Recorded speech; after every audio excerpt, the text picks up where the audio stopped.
Welcome to a mind-blowing story that will leave you on the edge of your seats. Today, we delve into the gripping case of Leon Benson, a man who endured over 2 decades behind bars for a crime he didn't commit. But now, his long-awaited freedom hangs in the balance as startling new evidence has emerged, pointing to the real killer. Picture this, it's March 9th, 2023, and after 24 agonizing years, Leon Benson, at the age of 47, walks out of prison, a man reborn. Unearthed evidence suggests that another person, Joseph Webster, was the true culprit behind the murder of Casey Schoen in Indianapolis, Indiana. Cast your mind back to 1998, when Benson was arrested and convicted for the shocking murder. Little did he know that crucial evidence had been buried, concealed by the very authorities sworn to protect justice. But fate had other plans. Enter the University of San Francisco School of Law Racial Justice Clinic.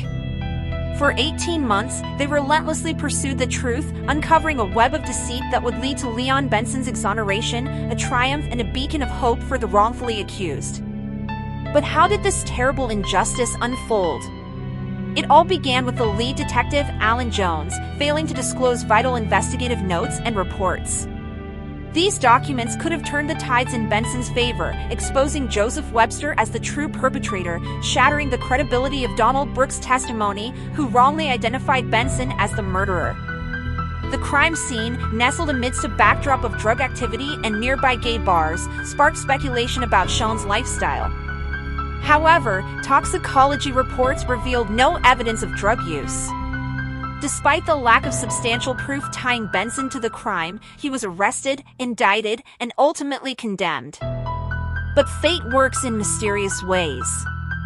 During the reinvestigation of the case, a name emerged from the shadows: Joseph Webster. With his ties to the crime scene and possession of a similar firearm, Webster became a prime suspect. Moreover, his involvement in drug trafficking and subsequent cooperation with federal authorities in a major case cast serious doubt on Benson's guilt. In the early hours of that fateful August day in 1998, gunshots shattered the silence, claiming the life of Casey Schoen. Christy Schmidt, a witness to the crime, glimpsed a black Dodge Ram truck parked nearby. Her eyes fixed upon a figure, a black man, at the passenger window of Schoen's truck.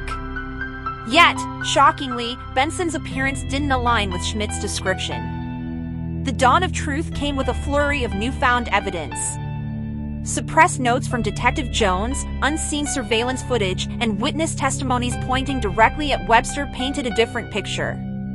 It was a revelation that led to Leon Benson's exoneration, a powerful reminder of the vital role fair and thorough investigations play in our justice system. I, Alan Jones, hereby state and declare as follows. I am a former law enforcement officer for the Indianapolis Metropolitan Police Department, IMPD, where I worked for over 30 years.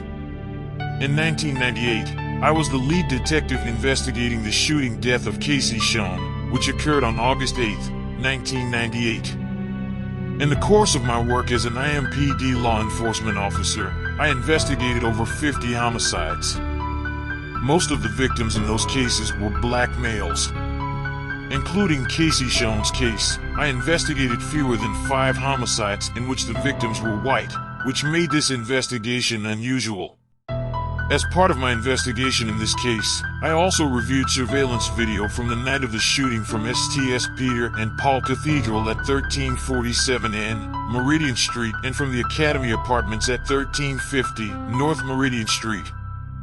After reviewing the videos, I determined that they provided no information of substantial value.